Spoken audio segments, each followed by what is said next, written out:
How do we cultivate peace?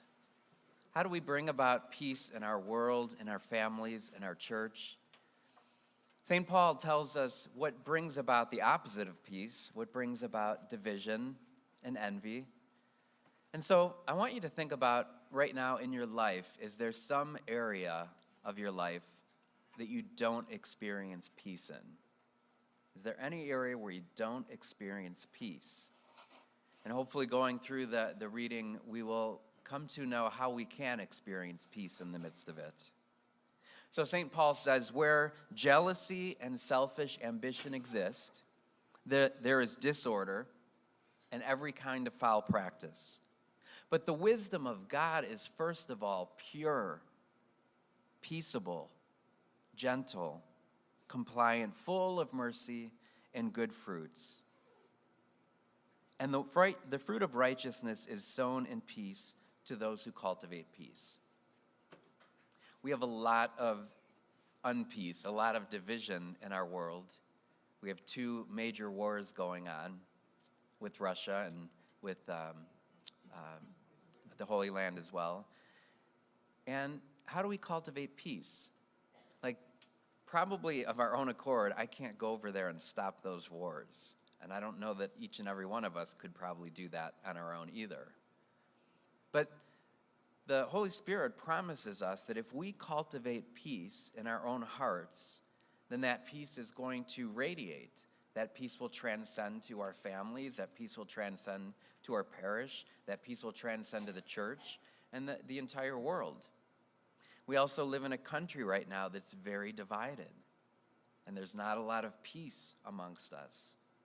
How do we bring about peace in the midst of all of this strife?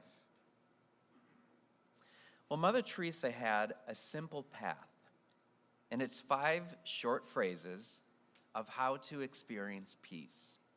And as I go through the path of Mother Teresa, I'd just like you to think about your own life, and do we follow this path? Or are there parts of the path that maybe we need to work on so that we can actually have peace in our lives? So I'm going to read it first, Mother Teresa's Path of Peace. The fruit of silence is prayer. The fruit of prayer is faith. The fruit of faith is love. The fruit of love is service. And the fruit of service is peace. So I'd like to go through that just phrase by phrase and allow us all to look at our lives and see, are there any areas that we can cultivate peace, maybe where we haven't been? So she says to begin with silence. And it's interesting because Mother Teresa, she always began her holy hour with silence. She said that, for it is in the silence of the heart that God speaks. God is a friend of silence. We need to listen to God because it's not what we say, but what he says to us that matters. I know probably a lot of us have a difficult time hearing God's voice, and oftentimes we have a difficult time even being in silence. But Mother Teresa is telling us something very important, that if we remain in silence for long enough, God will speak to us. And if we remain in silence, I think that is another way to bring about peace. And you probably know this in your own families, own marriages. Husbands, sometimes it's better if you just don't say a word, right? Remain silent. But part of that too is that when we're silent, all of the emotions, all of the strife, all of the anger, all of the fear, that has been in us. And if we don't allow ourselves to settle that down, we end up acting on it. We end up saying things that we shouldn't say. We end up doing things that we shouldn't do. But if we spend that time in silence, those emotions, those spiritual battles that we all face, will begin to settle. Now, it takes a while for some of us, especially if we don't practice silence often. But just think of that. The next time you get mad, the next time you get upset, the next time you're envious or jealous or angry, before you call anyone, before you say anything, before you do anything, go to the blessed Lord, come to the blessed sacrament, and be there in silence until everything subsides. So she says the fruit of silence, if we do that, will be prayer. So Mother Teresa talks about prayer as this need to experience God and to hear the voice of God. And she promises us that if we spend enough time in silence, he will speak. We will hear his voice. And so when it's difficult for us to hear God's voice, silence is the way to do that, just to be in silence. So then she says the fruit of prayer then becomes the fruit of faith. Mother Teresa would say, be faithful in the small things in life, because it's in them that lies your strength. So when we feel overwhelmed, when we feel like life has become unmanageable for us, is there one tiny little act that we could have faith? That God, I know you can help me with this. And Mother Teresa, one of her other great lines is she said, God does not require us to be successful, but to be faithful. And so maybe there's areas in our life where we find we're not being successful, and that can cause us to begin to fear and worry and jealousy and envy. But simply to be faithful, that God maybe actually can take care of this better than I can, or better than you can. God has his ways. So the fruit of prayer is faith. The next phrase, the fruit of faith, is love.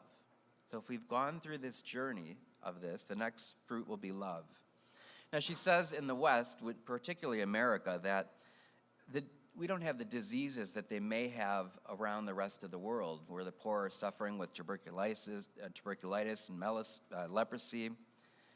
She said, our disease is very different. In America, our disease is being unwanted, uncared for, unloved. She said, we can cure medical diseases with doctors and with medicine, but the only cure for loneliness and hopelessness and despair is love. So if we have faith in God, then we begin to act more lovingly to people around us. And then she says that there is not only a terrible hunger for love, but we all live in our lives this pain of loneliness and have the courage to recognize it. But she says other people have loneliness too. The poor you may have right in your own family. Love them. So if we follow along this path, the next thing that we can do is try to find somebody in our lives that we think may be lonely and do what we can to love them. The fruit of love, then, is service. So that's the next step. How do we make this love happen in our lives? Well, she says it's really quite simple. She uses the example of dying. And she says, the dying are moved by the love they receive, and it may be just by the touch of a hand or a glass of water or providing them with something sweet that they desire. You just take that to them, what they ask for, and they're satisfied and know that somebody actually cares for them, somebody loves them, somebody wants them, and that is itself the greatest help that you could give to them. Because of this, they will believe that God must even be kinder, more generous, and so their souls are lifted to God. So find that person that needs love, that person that seems isolated, that seems lonely, and do something even small to love them. And then finally, she says, the fruit of service brings us to the closure, is peace. So if we follow this path along the way, we will experience peace. Mother Teresa says the works of love always are works of peace. Whenever you share your love with others, you'll notice the peace that comes with you and with them. When there is peace, there is God. This is how God touches our lives and shows his love for us by pouring peace and joy into our hearts.